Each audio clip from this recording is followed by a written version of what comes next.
nous ont rejoint Florence Lambert, PDG de Genvia, nouvel acteur industriel de la filière hydrogène vert.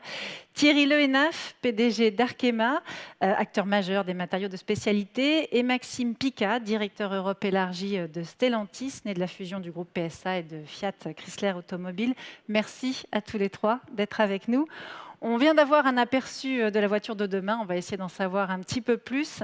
Maxime Picat, est-ce que vous pouvez nous dessiner les contours du véhicule de demain ? Je vais essayer, effectivement. Bonjour à tous. Le véhicule de demain, déjà, je vais commencer par le véhicule d'après-après-demain. Peut-être qu'il volera, mais les lois de la physique nous rappellent qu'un véhicule qui vole, en fait, c'est un avion ou un hélicoptère. Donc ça, c'est un peu loin. Après-demain, le véhicule, il sera autonome. Mais je dois partager avec vous que c'est un des défis scientifiques les plus complexes que l'on a à traiter actuellement pour être capable de le faire en sécurité. Et puis le véhicule de demain, il sera connecté, ça c'est sûr, c'est déjà une réalité et ça va continuer à se développer, et il sera propre. Mais le véhicule propre, c'est le plus gros enjeu qu'on a, c'est pas demain, c'est aujourd'hui. Et quand vous dites c'est sûr, c'est la bonne question, parce qu'en fait, qu'est-ce que c'est qu'un véhicule propre ? Il y a 40 ans, c'était un véhicule diesel parce que ça consommait peu, puis il a fallu que ça soit du diesel avec filtre à particules pour éviter les particules, puis il fallait que ça soit hybride rechargeable électrique, on en est là. Mais ça ne suffit pas, parce que, comme vous le savez, il faut regarder l'analyse du cycle complet, et donc nous sommes là pour créer les solutions qui vont faire des véhicules propres, mais surtout qui permettront de limiter l'impact sur le cycle complet. Donc, des solutions électriques, des solutions hydrogène, on a un certain nombre de choses à développer devant nous, mais ça, c'est l'enjeu le plus important pour notre industrie maintenant et dans les années qui viennent. C'est quoi les innovations les plus inattendues qui nous attendent dans le domaine de la voiture ? Ça va beaucoup être lié à la chimie, il faut qu'on se le dise, parce que pour être capable de répondre à la problématique que je viens de dresser, il faut que l'on ait des véhicules qui aient une autonomie importante, sans émissions. Et donc, il va falloir qu'on sache avoir des véhicules à 500, 800 km d'autonomie, avec des temps de recharge rapides, ce qui n'est pas encore le cas. Il faudra qu'on sache recharger à peu près 20 km d'autonomie en 1 minute, quelque chose comme ça, et dont les coûts baissent, parce que nous avons une conviction à Stellantis, c'est que l'automobile, la mobilité demain ne peut pas devenir un objet de luxe. Il faut que ça reste accessible, et on sait tous que le chemin qu'on est en train de prendre amène de l'inflation des coûts, mais il faudra qu'on trouve des solutions. Alors pour être capable de faire ça, il nous faudra dans nos batteries des électrodes qui soient à haute densité, il nous faudra des batteries lithium-ion qui soient solides avec de même une plus grande densité. On a besoin d'avoir plus d'énergie massique, volumique, parce que ces véhicules sont lourds, la masse a un impact, même sur un véhicule électrique. C'est lourd, exactement. Impact, évidemment, et on doit avoir la capacité de les stocker même dans des petits véhicules. Donc beaucoup de travail sur la batterie, des batteries 800 volts, parce que si on veut être capable d'atteindre ces objectifs de recharge de 20 km à la minute, il va falloir qu'on ait des voltages supérieurs, et puis une durabilité de nos batteries plus importantes, parce qu'elles ont, à cause du cyclage, et même parfois quand on ne les utilise pas, un vieillissement, et ça, va falloir qu'on réussisse à le traiter. Ça, c'est sur la batterie, qui est un peu la superstar, mais sans oublier l'hydrogène, auquel on croit beaucoup. Et là, demain, c'est aussi sur nos piles à combustible que sur la production d'hydrogène qu'il va falloir qu'on trouve des solutions en rupture, parce que tout ça, il n'y a pas de solution unique. Il n'y a pas de silver bullet, il va falloir qu'on ait plusieurs technologies pour être capable de faire ce véhicule de demain. Alors je vous pose la question à vous, Thierry Lehénaf. Comment vous voyez la contribution de la chimie de spécialité sur les batteries et l'hydrogène ? Je la vois très forte. Je pense que la chimie sera incontournable, même Maxime l'a très bien dit, donc en fait il a fait notre publicité. La chimie est vraiment la mère de toutes les industries, et je pense que ça s'inscrit complètement dans la modernité avec la mobilité propre. Donc je vois beaucoup d'opportunités, comme l'électrification est en train de s'accélérer, les calendriers sont en train de s'accélérer fortement, donc il y a un besoin exponentiel finalement de recherche et d'innovation pour créer de nouveaux matériaux qui répondent aux besoins qu'exprimait Maxime. Alors nous, comme d'autres chimistes, on propose des solutions bien entendu pour la cellule, mais également pour l'assemblage des cellules entre elles et pour fabriquer le pack batterie. Donc on est dans un monde qu'on connaît bien, sur lequel il y a des liants pour les électrodes, sur lequel il y a des séparateurs, sur lequel il y a des électrolytes également qui permettent d'améliorer la performance des cellules. Il y a des adhésifs pour coller les cellules entre elles. Donc c'est vraiment très, très excitant. Et puis il y a tout l'écosystème qui est autour de la batterie, parce qu'on parle de la batterie, mais il faut que la batterie soit à l'intérieur de l'automobile. Donc on parle de refroidissement, donc de tubes qui permettent de transporter le liquide de refroidissement. Et qui dit tube dit polymère thermoplastique de haute performance. Donc on est vraiment très heureux de tout ça, même si les défis sont très importants. Il y a également la dimension renouvelable qui est essentielle. C'est pour ça qu'on travaille nous-mêmes sur des polymères qui sont bio, qui sont recyclables, qui sont renouvelables. On travaille également, par exemple, au niveau des liants, sur des liants avec des origines d'huile de pin. Donc vous voyez, on est très, très innovant. Et puis, on a parlé des batteries, mais Maxime a mentionné l'hydrogène. Alors bon, nous, ça nous tient également à cœur, même si en termes de calendrier, c'est un peu décalé, mais ça va arriver très vite. Et on se positionne davantage sur ce qui est le réservoir. Dans un premier temps, puisque c'est des réservoirs qui doivent avoir des performances très fortes, notamment de résister à des fortes pression interne, avec des plages de température qui vont du très négatif au positif, et donc il faut des composites thermoplastiques avec des fibres. Aujourd'hui des fibres de carbone, demain peut-être des fibres biosourcées qui permettent de répondre à tous ces besoins. Et au-delà du stockage, on regarde également toute la partie pile à combustible. On commence à regarder, notamment avec des plaques bipolaires, et puis sans doute également travailler sur les nouvelles membranes d'échange de protons qui est fondamental, comme Maxime l'a mentionné également. Voilà. Donc beaucoup de choses sur notre agenda, mais en tout cas une forte contribution de la chimie pour répondre à votre question. Et vous pouvez déjà nous donner quelques pistes sur la façon dont la chimie va relever le défi des batteries, justement. On parlait de leur durée, du recyclage, de leur puissance. Oui, je pense qu'il y a deux grandes thématiques. Il y a la densité énergétique, qui est absolument fondamentale. Et puis la deuxième thématique, c'est toute la partie des matières premières rares, qui viennent de plus en plus rares, donc d'où recyclage, mais également travailler sur des liants qui permettent d'aller vers de nouvelles matières premières. Donc on travaille, nous, au niveau de la densité énergétique, sur des nouvelles cathodes ou des nouvelles anodes, donc notamment avec l'importance des liants qui assurent la cohésion, notamment lorsqu'il y a toutes ces opérations de charge et décharge. Et à plus long terme, donc il y a tout le sujet des batteries tout solides, qui n'est vraiment pas un sujet facile parce que c'est contre-intuitif puisqu'il faut faire circuler les ions et donc vous avez besoin de liquide. Et on trouve en fait des polymères qui sont à la fois liquides et solides. C'est-à-dire qu'au niveau macroscopique, ils sont solides, ou en tout cas ça se manipule comme des solides. Et au niveau microscopique, par contre, c'est des liquides. Et donc, c'est toute la chimie des gels. Donc, il y a encore beaucoup de recherches. Et puis, derrière, il y a d'autres sujets comme l'adaptation des sels d'électrolyte également. Comment fabriquer des électrodes sans solvant. Je pense que c'est important également pour vous, avec des phases en phase aqueuse ou avec d'autres types des procédés à sec également. Donc avec des polymères fondus. Voilà. Donc il y a vraiment beaucoup de choses et beaucoup de défis, en tout cas pour un chimiste comme le nôtre. Et donc, bien entendu, faire évoluer les matières premières. Donc comment avoir des tenues au cobalt, enfin des contenants cobalt moins élevés. Donc on travaille sur des nouvelles générations, bien sûr avec nos partenaires, de batteries. Au lieu de parler NMC, on parle NMO ou NMX. Voilà. Et puis sinon, il y a je dirais les batteries plus traditionnelles, LFP, qui ont un grand avenir devant elles, sans doute pour des... Là, vous êtes limite en train de me parler chinois avec vos acronymes. C'est vrai. Mais oui, mais les batteries, c'est très technique. Donc il y a beaucoup d'éléments. Ce qu'il faut savoir, c'est qu'on va de génération en génération et que la chimie permet justement d'accompagner les différentes générations.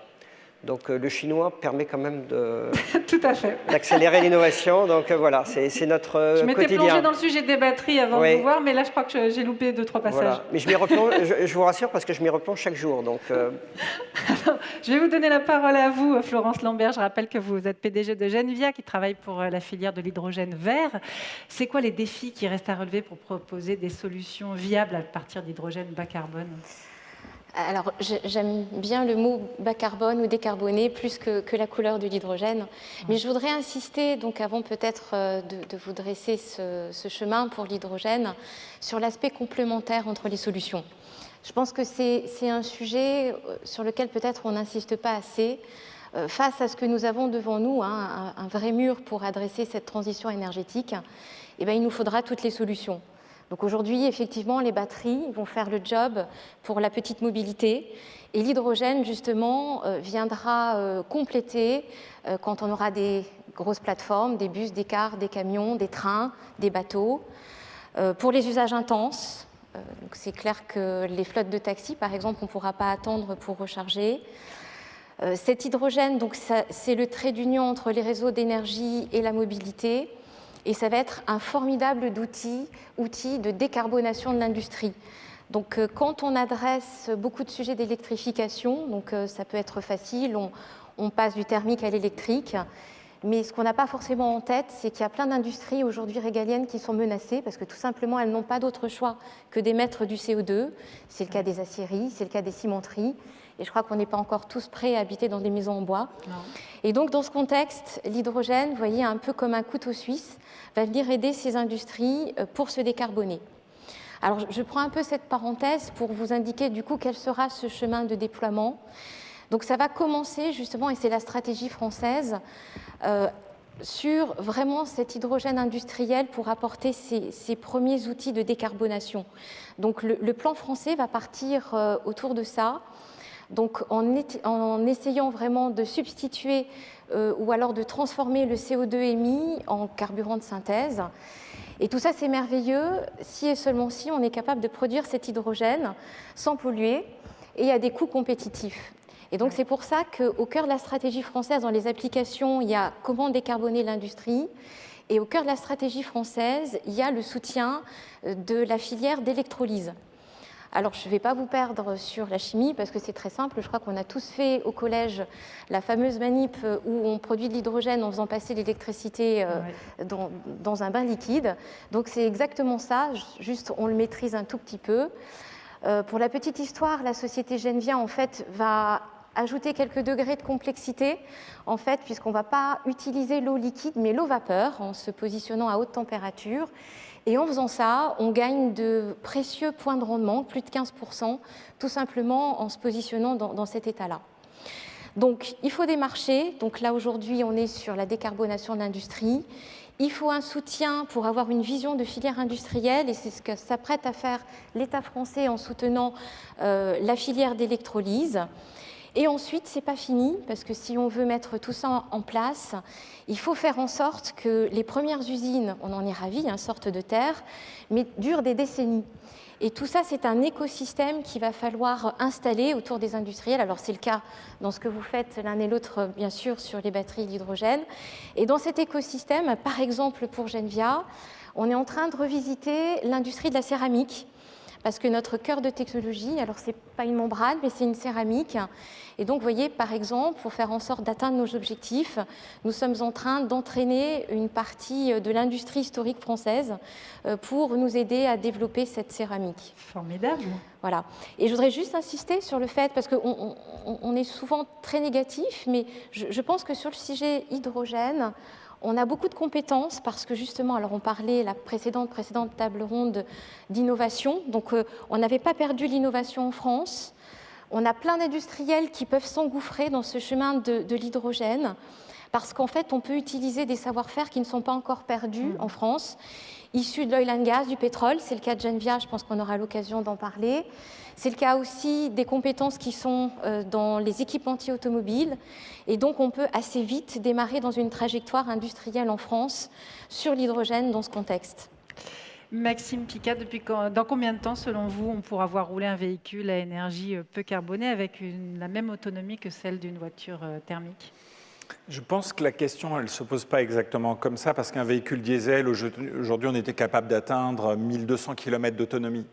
Ça n'a pas beaucoup de sens de mettre autant de batterie dans un véhicule pour lui faire 1200 km d'autonomie, parce que le problème de la batterie, c'est qu'elle ne se vide pas comme le réservoir. On fait jamais 1200 et donc, on km. transporte de la batterie, donc de la masse, et donc de la consommation, pas pour rien, mais à un moment donné, elle est inerte. Et donc, la solution, elle est plutôt dans notre capacité de faire, grâce à une augmentation de la densité énergétique, certes, d'embarquer plus d'énergie, mais surtout de le coupler avec des solutions de recharge rapide. Et ça couvre une partie du spectre. Mais il reste, comme Florence le disait tout à l'heure, les forts kilométrages. Les forts kilométrages, en électrification, c'est compliqué. Et donc c'est là où, pour moi, l'hydrogène fait totalement sens, parce qu'on doit être capable d'embarquer sur ces solutions à fort kilométrage, d'avoir une alternative avec des solutions hydrogène. Et c'est ce qu'on fait actuellement. On est en train de produire, d'assembler nos premières flottes de véhicules utilitaires à hydrogène, parce qu'on pense que c'est celles qui vont nous permettre de répondre à cette question-là. Des flottes, ça veut dire potentiellement une distribution simplifiée, soit par une production locale ou une distribution locale d'une entreprise qui a une flotte de véhicules utilitaires et qui serait capable demain de les basculer en hydrogène et de les faire fonctionner.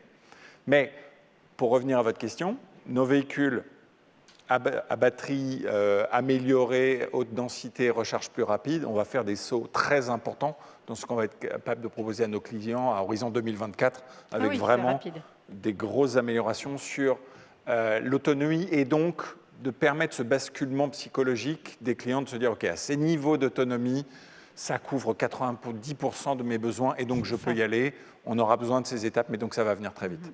Et selon vous, comment est-ce que la chimie peut contribuer à l'émergence de ces nouveaux véhicules ?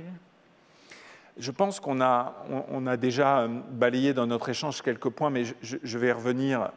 Il n'y a pas que la batterie. Ouais. J'aimerais ne pas oublier l'allègement. L'allègement, c'est quelque chose qui a été, depuis longue date, un axe de travail commun entre la chimie et l'industrie automobile.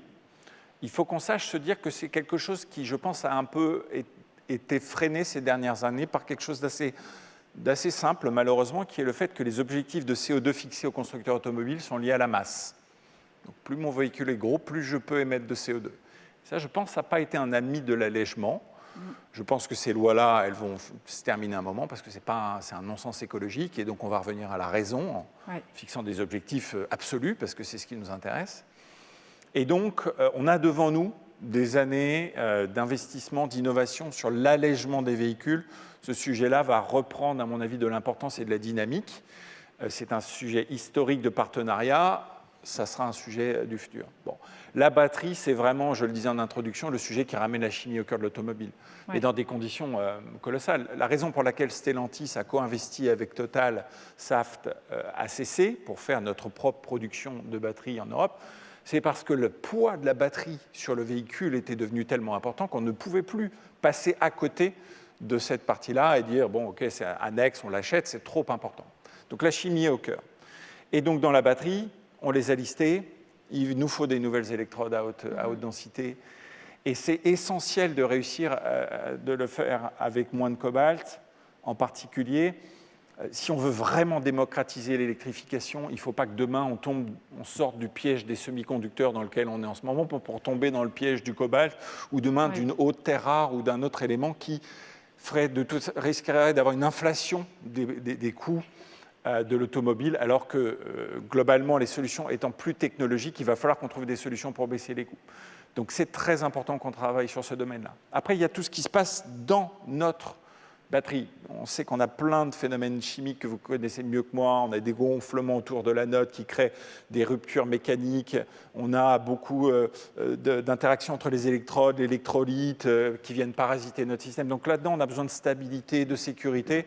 Et il va falloir un investissement important des chimistes pour nous aider dans ce domaine. La structure de nos batteries est quelque chose qui va changer. Actuellement, on met des cellules dans des modules, dans des packs. Demain, on va peut-être mettre les cellules directement dans le véhicule. Donc ça, c'est quelque chose qui va nous faire repenser, on en parlait avec Thierry, sur comment les systèmes de refroidissement vont s'organiser. Mais il y a un point qui, pour moi, sur lequel j'aimerais insister lourdement, c'est que un des points, pour moi, vraiment des axes majeurs pour la chimie demain, c'est la capacité de nous accompagner dans le fait de vraiment recycler. Là, je reviens sur ma batterie, déjà. Vous voyez très bien que l'industrie automobile commence en disant, bon, déjà, on vend les voitures électriques. Demain, qu'est-ce qu'on va faire des batteries ? On va leur donner une deuxième vie, stockage dans les maisons, etc.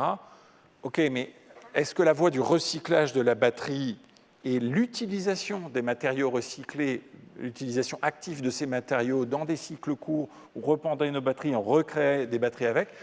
Là, si on est capable de trouver la clé à ça va être bon pour les coûts, bon pour le recyclage, le moindre impact environnemental. Donc ça, s'il y a un sujet sur lequel j'aimerais insister, c'est celui-là. C'est vrai pour les batteries, c'est vrai d'une manière générale. Thierry citait des matériaux biosourcés qu'on peut utiliser dans les circuits de refroidissement. Ça, c'est aussi un point qui est fondamental. Mais voilà, faisons des véhicules moins chers, des véhicules efficaces, mais des véhicules dans lesquels on sait mieux recycler nos matériaux. Donc, un grand avenir pour la chimie dans l'automobile. Oui, vous avez une demande précise là, Thierry. Vous avez abordé tout à l'heure les polymères au sujet des batteries. Est-ce que la chimie des polymères contribue aussi aux véhicules de demain sur d'autres parties? C'est tous les points qu'a décrit Maxime. Hein. C'est clair, donc on se retrouve vraiment dans le cahier des charges, notamment sur l'allègement. Cet allègement, vous pouvez le faire uniquement avec des polymères, hein, c'est une question de densité, hein, puisque un polymère, sa densité, c'est 1. L'acier, ça doit être 8. Et puis l'aluminium, c'est peut-être 3 ou 2,7, quelque chose comme ça. Donc on est vraiment sur des densités très, très différentes. Et on a des polymères qui sont de plus en plus performants, notamment lorsqu'ils sont complétés par rapport à des fibres. Mais qui dit polymère dit thermoplastique. Et qui dit thermoplastique dit recyclage, recyclabilité. Donc on travaille beaucoup sur tout cet aspect-là, qui est absolument essentiel, et de manière plus large sur la gestion des ressources naturelles. Donc on est sur le bio, le recyclé. On a racheté récemment une petite société qui fabriquait des polymères recyclés. Donc il est récupéré et ensuite décomposer les systèmes et permettait de faire derrière d'autres polymères qui étaient recyclés.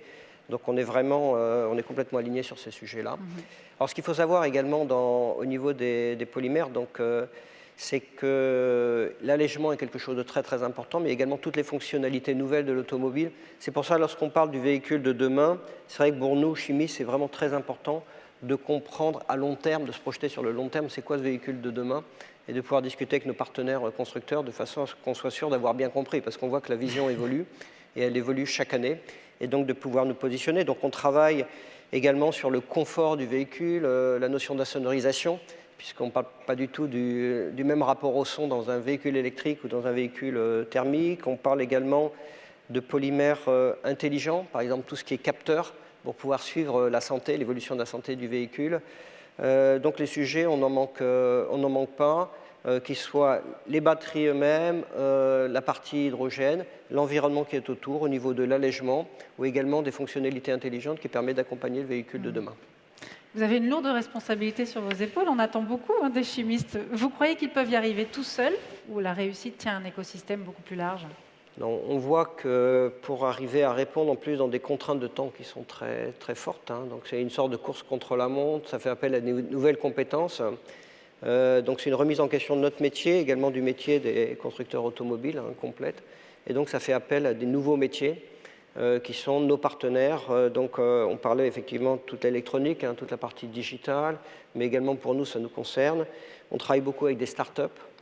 On voit bien que le gouvernement et les États ont des rôles plus importants qu'ils n'avaient avant, bien entendu au niveau des infrastructures, également au niveau de l'évolution des législations. On travaille avec les constructeurs, on travaille avec les partenaires des constructeurs eux-mêmes, on travaille sur des nouvelles structures, on travaille dans des consortiums. Donc c'est un monde complètement partenarial sur la recherche, mais également sur tout l'aspect applicatif. Ce que je voudrais dire également, on en parlait avec Maxime dans l'antichambre, c'est également c'est intéressant pour nous de voir ça, c'est pas facile à gérer, c'est cette course entre les gouvernements, entre les États, justement, pour attirer de la recherche, des usines, etc. Donc en tout cas, c'est clair que notre pays a un rôle à jouer et l'Europe a un rôle à jouer très très important, et que des entreprises comme les nôtres, qui sont très présentes, sont vraiment très intéressées pour pouvoir travailler justement sur des partenariats structurés. Et c'est le cas, par exemple, des PIEC au niveau de l'Europe, mais également d'autres formes de consortium. Merci beaucoup. Vous voulez ajouter quelque chose? Non, je croyais. Je vous remercie beaucoup, tous les trois. On peut vous applaudir.